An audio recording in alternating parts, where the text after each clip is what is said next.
প্রতি বছর 19শে জ্যৈষ্ঠ দিনটি শ্রী শ্রী বাবা লোকনাথ ব্রহ্মচারীর তিরোধান দিবস হিসেবে পালিত হয়।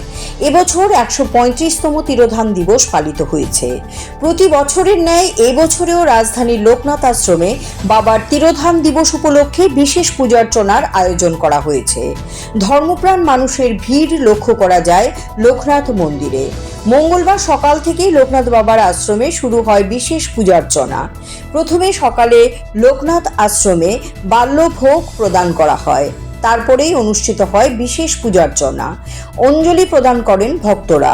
দুপুরে উপস্থিত ভক্তবৃন্দের মধ্যে মহাপ্রসাদ বিতরণ করা হয়েছে। দূর দূরান্ত থেকে আসেন ভক্তরা। এদিন সকাল থেকেই লোকনাথ বাবার আশ্রমে দর্শনার্থীদের উপচে পড়া ভিড় ছিল। উৎসব উপলক্ষে মন্দিরটি সাজিয়ে তোলা হয়। ভক্তদের বিশ্বাস, লোকনাথ ব্রহ্মচারীর আশীর্বাদে জীবনের সকল দুঃখ কষ্ট দূর হয় এবং তার কৃপায় যে কোনো বিপদ থেকে মুক্তি পাওয়া যায়।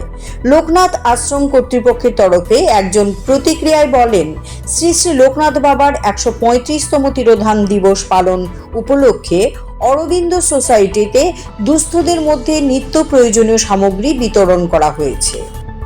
আজকে বাবার স্মরণে আমরা আজকে যে অনুষ্ঠান চলছে এবং আমরা বিশেষ করে ত্রিপুরার আপামর জনসাধারণ এবং আজকে বন্যায় যারা দুর্গত আছে, যারা শরণার্থী হয়ে আছে, সকলেই সুস্থ এবং সুন্দর জীবন আমরা কামনা করছি।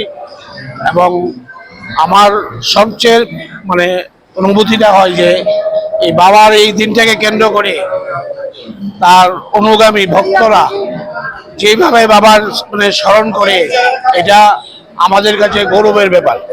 আমরা আশা করব যে প্রতি বছরই এই দিনে আমরা এইভাবে অনুষ্ঠানটা চালিয়ে যাব এবং বাবার স্মৃতিতে আমরা আমাদের আমাদের সেক্রেটারি বললেন যে বিভিন্ন কর্মসূচি আমরা এগুলো যথাযথ পালন করব।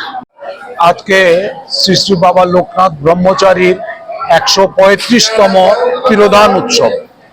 এই উৎসব উপলক্ষে আমরা গত শনিবার দিন শ্রী শ্রী অরবিন্দ সোসাইটিতে আমরা আড়ালিয়াতে আমরা 50 জন দুস্থদের মধ্যে আমরা অনাথ খাদ্য সামগ্রী বিতরণ করি, ফল মিষ্টি বিতরণ করি এবং ক্যান্সার হসপিটালে 270 জন রোগীদের মধ্যে ফল বিতরণ করি।